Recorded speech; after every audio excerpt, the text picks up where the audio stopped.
심판의 메시지가 항상 구원을 가져오는 것은 아닙니다.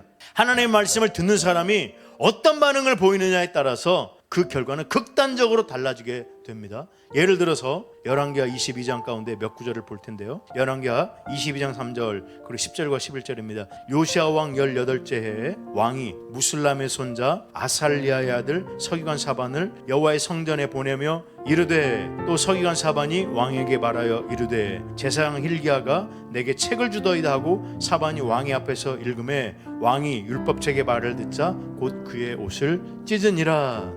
요시야는 남왕국의 16번째 왕인데요, 선한 왕으로 알려져 있어요. 이 요시야는 통치 12년에, 그러니까 18살이 되었을 때 한 차례 종교 개혁을 단행했어요. 그래서 모든 우상들을 파괴한 적이 있습니다. 그로부터 6년이 지나서 통치 18년째가 되던 해에, 그때 그의 나이가 26세가 되었는데요, 그때 성전 수리 작업을 하던 중에 분실되었던 율법책을 발견했어요. 그래서 서기관이 그 책을 가져다가 요시야 왕 앞에서 읽어주는데 그는 그 말씀을 듣자 곧 옷을 찢었던 거예요. 옷을 찢는 것은 어떤 의미입니까? 이것은 회개하는 것을 의미하는 것이죠. 아마도 그 율법책의 내용 가운데는 심판을 경고하는 말씀이 있었을 거예요. 그런데 요시야는 그 말씀을 듣고서 두렵고 떨리는 마음으로 회개한 것이죠. 그런데 그와 정반대의 경우도 있었어요. 예레미야 36장 가운데 몇 구절을 보겠습니다. 21절부터 23절까지입니다. 여호야김 왕이 여우디를 보내어 두루마리를 가져오게 하며 여우디가 서기관 엘리사마의 방에서 가져다가 왕과 왕의 곁에 선 모든 고관의 귀에 낭독하니 그때는 9째 달이라. 왕이 겨울 궁전에 앉았고 그 앞에는 불피운 화로가 있더라. 여우디가 서너 쪽을 낭독하면 왕이 면도칼로 그것을 연하여 베어 화로불에 던져서 두루마리를 모두 태웠더라. 여호야김은 요시야의 아들인데요, 남유다의 18번째 왕입니다. 유다가 거의 망할 그 즈음에 왕이었던 자입니다. 그런데 그는 아버지하고 전혀 달랐어요.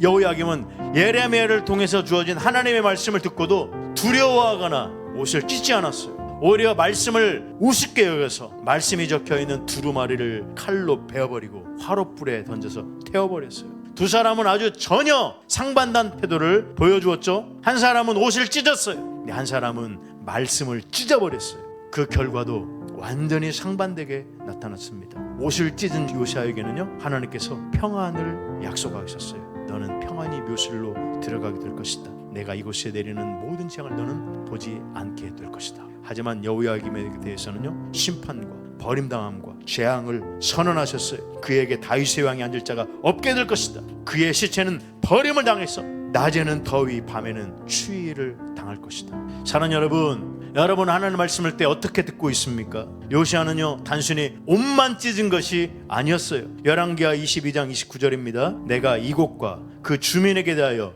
빈 터가 되고 저주가 되리란 말을 내가 듣고 마음이 부드러워져서 여호와 앞 곧 내 앞에서 겸비하여 옷을 찢고 통곡하였으므로 나도 내 말을 들었노라. 여호와가 말하였느니라. 그는요, 부드러운 마음으로 겸비한 태도로 옷을 찢고 통곡했어요. 즉 그는 옷만 찢은 것이 아니고 마음을 찢었어요. 하나님이 말씀하시는 것에 두려움을 느끼면서 나는 어찌할꼬 하는 두려움을 가지고 애통의 심정으로 부르짖었어요. 요시야처럼 말씀을 듣고 떠는 자가 되시기를 바랍니다. 마음을 부드럽게 하여 겸손한 자세로 말씀에 귀를 기울이셔요. 가난한 마음으로 애통하는 심령으로 말씀을 경청하시기 바랍니다. 고개만 끄덕이지 마시고요, 옷을 찢듯이 마음을 찢으면서 말씀을 들으시기 바랍니다. 말씀은 하나님이시잖아요. 하나님을 보는 것처럼, 하나님의 말씀하시는 것을 듣는 것처럼 그렇게 경외감을 가지고 말씀에 귀를 기울이시기 바랍니다. 훈계와 책망과 경고의 메시지 앞에서도요, 철저하게 겸손하시기를 바랍니다. 반응적이 되지 마시고요, 모든 것을 낱낱이 아시는 하나님 앞에서 정직하게 판단을 받으시기를 바랍니다. 그리고 깊은 회개로 나아가세요. 그러면요, 믿는 자 가운데서 역사하시는 하나님의 말씀이 여러분 안에서 역사할 것입니다. 여러분을 변화시킬 거고요, 마침내는 여러분을 안전하게 구원으로 인도할 것입니다.